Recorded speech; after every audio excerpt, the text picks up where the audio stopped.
Welcome to my sewing room. I'm Pearl Pereira, and today is part 2 of the Rocky block. After teaching this block in Texas in June, I discovered that although I was able to make my little tiny hands on my block, I used a batik, and the students were using a regular cotton, which frayed quite a bit. And just the size of the piece, it is small, and my fabric requirements, it will say that you should use a batik for this item because it has small surface area. So I've redrafted the hand in the drawing so that it won't be so hard for those of you in the future, but I'd like to show you how to make this. So let's get started.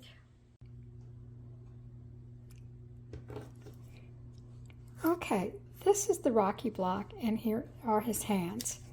And what I want you to see is that the hand is very small. It's about the size of the end of the tip of my finger. And the hand is actually now bigger than it used to be because I can see the brown fingers in between there. So what I did is I spread out the fingers a little bit more, narrowed down the space, and made it a little wider because I still wanted to keep the look of how his hands are wrapping around the apple that he's going to eat. So I have one right here ready to go, and we are going to get ready for this one. I've ironed my piece down to my fabric, and I've cut it out with a scant 1/8 seam allowance. Now, one of the tricks to this would be to use a batik fabric because batiks fray less than our regular cottons, and that is what the problem for the students was, is they had fabric in the kit that they got that was regular cotton, which made it very hard when you were going around these little fingers. So one very important thing to do when you're working with something like this, and you don't always have to do it with batik fabrics because there's 220 threads per square inch in here, as opposed to other cottons. There may be 180 to 200 depending on the manufacturer. So they're more loosely woven, but the batiks are nice and tightly woven. But when I'm working on something as small as this, I will take my fray block and I will apply the fray block into the concaves. Now I just want it in the areas where I'll be clipping. It's going to help hold the fabric together. It's going to make it so that it won't fray, and it'll make it a lot easier to turn these little corners here. So we're going to put that in there. I think I did this one. With the fray block, I never use it out of the tube because if you try to use it out of the tube, it just runs out too quickly and it'll go everywhere. And basically, I just want it in the seam allowance area.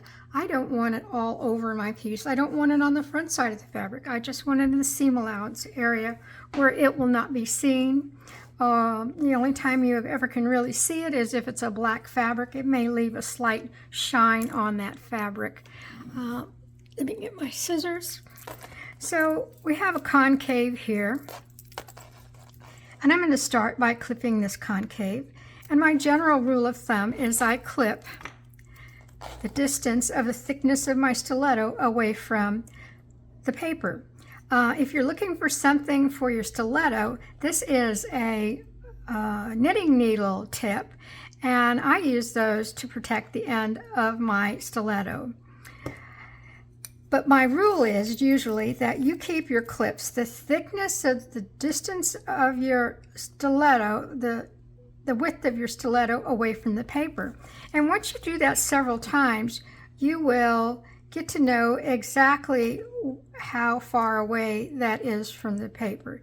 Now, most books tell you to do 2 to 3 threads. And 2 to 3 threads is very close. So I clip a little further away. Therefore, that means I have to usually have, instead of having 3 clips, I might have 4 clips in an area. So you need to clip a little bit more. Now I do each of these fingers individually. So I'm going to come down here, meaning that I'm not going to clip this until I get there. I don't want that fabric fraying on me if I cut it too close.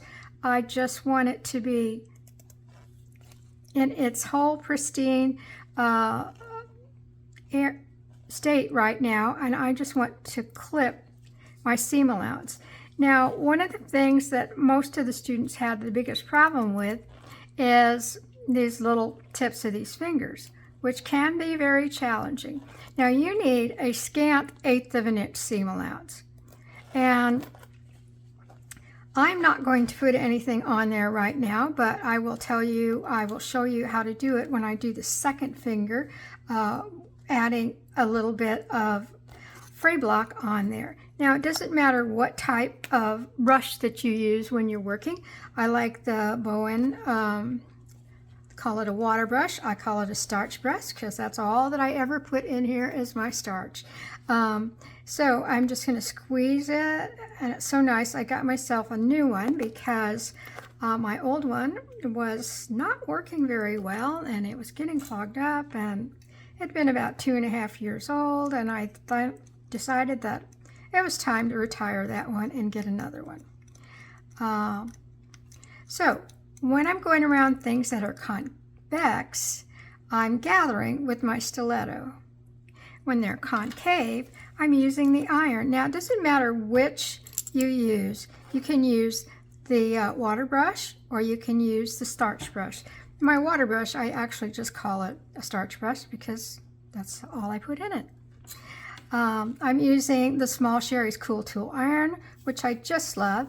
And as I'm gathering here, I'm just moving the fabric over the edge of the template, and I'm leaving my iron on the previous area, so it's helping it to dry because it is a tiny iron. It doesn't cover very much surface area, but it does enough to do the job.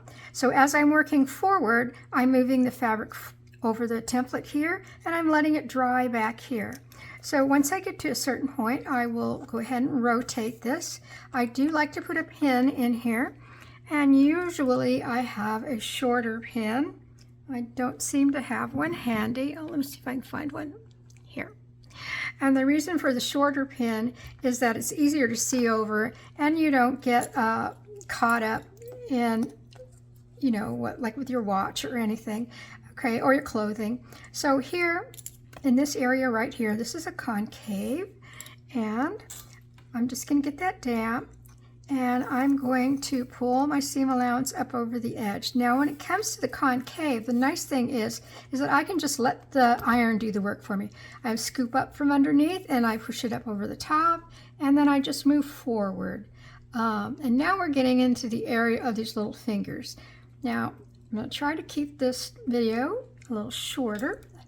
Seems like my videos always get really long, but I really would like for you to see how to do all this. The main thing now is we will be approaching, once we come around here, we'll be approaching that inside area right there. And at this time, I need to come in here and I need to clip. And there's a slight concave off here to the side. Now, when I'm making these clips, I am clipping almost to the paper. I am doing that 2 to 3 threads, because that's just the only thing that you can do in there. It's so tight in there, and it's just the only way that you can clip in that area. So I'm going to get my fabric seam allowance damp. I'm going to pull my fabric up over the top. Now, sometimes I can just let the iron pull it up over the top for me, but then there are other times when I actually need to coax it in where I want it to go with my stiletto, especially on these little tiny areas. Now, as I'm going around the tip of this finger, you can see I'm taking the smallest gathers. It's very, very tiny,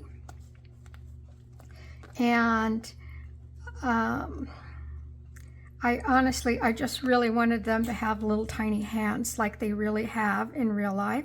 So, you know, for myself, I will suffer when I'm making one of these, and I'll make a hand, and then I'll make a bigger piece in my block, and then I'll come back and I'll do another hand. because that way I don't get frustrated when I'm having a hard time making something. I'm going to turn it over like I always do, and I'm going to look at it from the front. Because from the front, I want to be able to see, do I have it exactly the way I want? Now, I can see that there is a little piece of fabric that didn't fold over quite right there, and I will just get it damp with my starch, and I will try to bring that in. And what I did just notice is that piece of fabric is the seam allowance from the second side that I did over here. So I can probably just clip that off. Now I'm ready to go in here and do the little tiny concave. Now in the little concave, I'm going to take my iron, and like I said before with concaves, let the iron do the work for you. I'm in the concave, and now I'm moving my template just lightly and then flipping the seam allowance up over the edge of the next finger. Now, because this is a batik, as I said, it has a tendency to not fray as much as other fabrics. But if you're working with a fabric that frays a lot, then you might want to control the fray out here on the very edge of the fingers. And I'll show you what we're going to do with that here. 1 second. And just kind of trim these ends of these little fingers. I'm going to go straight down the center of this one. And actually I'm making like a Y cut in there. One to the right and one to the left.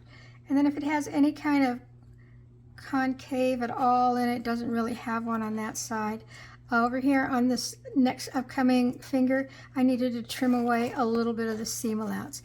Now, if you're having a fabric and it frays a lot, what you want to do is you want to take the fray block and take out quite a bit of it off of your brush, because all you really want to do is I just want to hit the edges of this.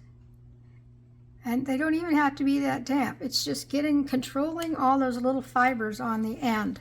So then I'm going to hit it with the iron so those fibers will dry and be stuck together. And now I can continue to iron this piece. So I'm going to get my seam allowance damp with my starch again and go back to my little tiny iron. And I'm going to start pulling in my fullness as I'm approaching the tip of this finger. Now, because this was a batik, it's a little firmer than like their cotton was. So now with the addition of the extra fray block in there, it seems a little bit firmer on this one. And that's another reason why, if you see on my color chart and it says I used a batik, you better look at your pattern, because that usually means that it's a small shape or it's a shape that has a lot of detail in it, and you're going to need to use a fabric that doesn't fray. Now, this is why this is why I would not normally put the fray block on a batik, because it just really, because the batik is kind of, I don't know, especially this one, it's a little bit firmer than a cotton, and just a regular, woven cotton. So, and the batik has a little bit of firmness to it, I guess from the dyeing process, I would imagine, and that it is tightly woven. So it took me a little bit longer to go around that one with that little bit of fray block on the end of the finger. And it's just because it's just a little firmer than I really want it to be. And again, that second side, I keep doing that, whether I am undoing my first side or I don't know what I'm doing right now today. So it looks like I'm doing the same thing every time though. So we just fixed it. I just put a little starch in there, and then I'm ready to continue on doing the corner and coming around to the next one. Now another little trick is that sometimes if I see something funny on the edge of my piece, I can just take my iron and I can just press really hard on the template, and I can make that little point just go away just by manipulating the end of the template. It's just another way to make the template work for you and get that fabric around there. So we're in the corner again, and we're going to come up over the top, and I'm going to spin around, and I am going to iron the side.